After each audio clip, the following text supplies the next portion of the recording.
तो आज की जो ये मीटिंग हुई है वो उसका बुनियादी जो है फोकस वो इस बात पर है, जो वक्फ के बोर्ड के सिलसिले में और वक्फ के कानून के सिलसिले में ये सरकार जो है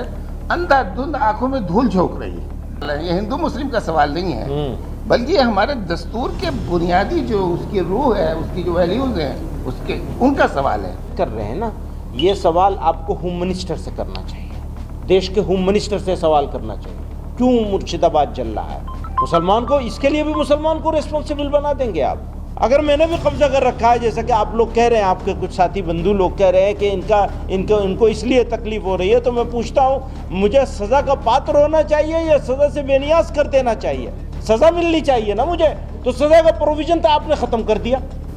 मुसलमानों के लिए कभी हमदर्द बन के और कभी गाली दे के, हमदर्दी के पीछे भी गाली ही छुपी हुई है। इस एक्ट को दुर्भाग्य के साथ,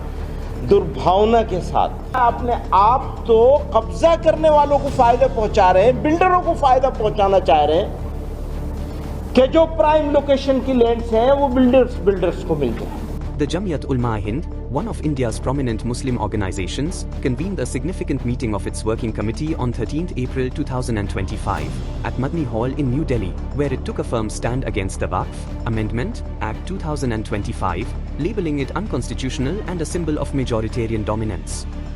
Chaired by Jamiat President Maulana Mahmood Asad Madani, the gathering not only addressed the contentious Waqf reforms but also tackled pressing issues like the sealing of madrasas in Uttarakhand, the implementation of the Uniform Civil Code (UCC) in the state, and the escalating conflict in Gaza, passing resolutions to resist these challenges while reaffirming its commitment to constitutional rights.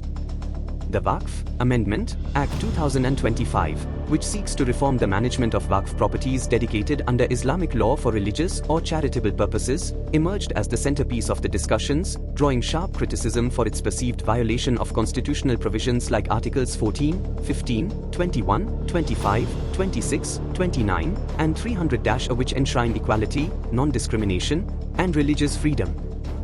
Jamiat Ulama-i-Hind specifically condemned provisions allowing non-Muslims to serve on the Central Waqf Council and State Waqf boards, viewing this as an interference in religious affairs, and the abolition of the Waqf by user provision, which threatens over 400,000 historical religious sites, according to government reports.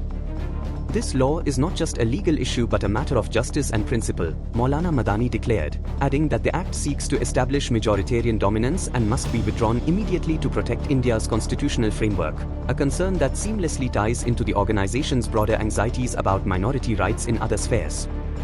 These anxieties were further amplified as the committee turned its attention to the Uttarakhand government's crackdown on unregistered madrasas, which has seen 136 institutions sealed since December 2024 under Chief Minister Pushkar Singh Dhami's orders targeting illegal establishments, disrupting the education of thousands of students and prompting Jamiat to label the closures a serious violation of Article 30,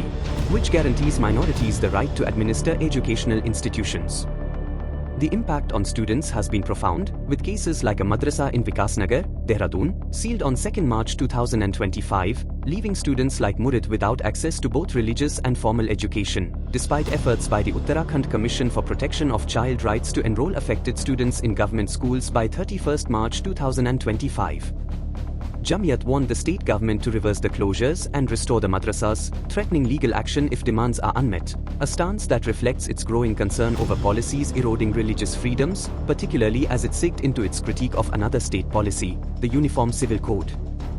The implementation of the Uniform Civil Code (UCC) in Uttarakhand, formalized in 2025 to unify personal laws across religions on matters like marriage, divorce, inheritance, and adoption, drew equally strong condemnation from Jamiat Ulama-i-Hind, which views it as a direct attack on Muslim personal law derived from Sharia, a fundamental religious practice protected under Articles 25 to 29 of the Constitution. The organization argued that the UCC not only undermines religious rights but also threatens India's pluralism, stating, "Any law that ignores our pluralism will affect the unity and integrity of the country," and called for broader dialogue on the issue, emphasizing that Sharia's divine principles are non-negotiable for Muslims. This critique of the UCC as an assault on cultural diversity naturally extended to Jamiat's concerns about global Muslim issues, leading the committee to address the humanitarian crisis unfolding in Gaza.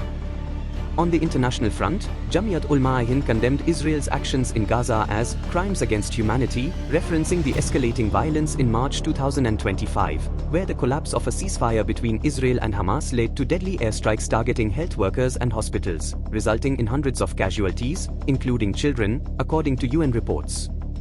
The committee urged the Indian government to facilitate a ceasefire and provide humanitarian aid, particularly medical treatment and basic necessities for Palestinians, a call that underscores Jamiat's dual role as a voice for both local and global Muslim causes.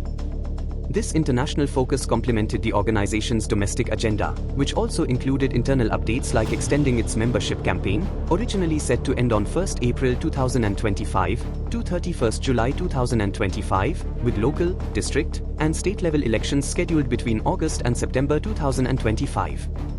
The meeting also served as a moment of community reflection, with the committee expressing condolences for the passing of several members' relatives, including the son-in-law of Maulana Siddiqullah Chaudhry, the son of Maulana Ghulam Qadir, and the mother of Maulana Yahya Karimi Mewat, highlighting Jamiat's deep ties to its community amidst its broader activism.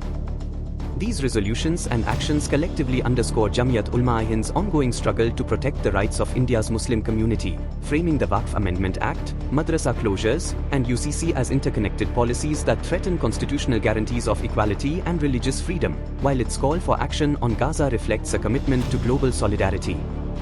As Jamiat vows to continue its fight through peaceful protests and legal avenues, the coming months will be critical in determining how these tensions unfold, both within India and on the global stage.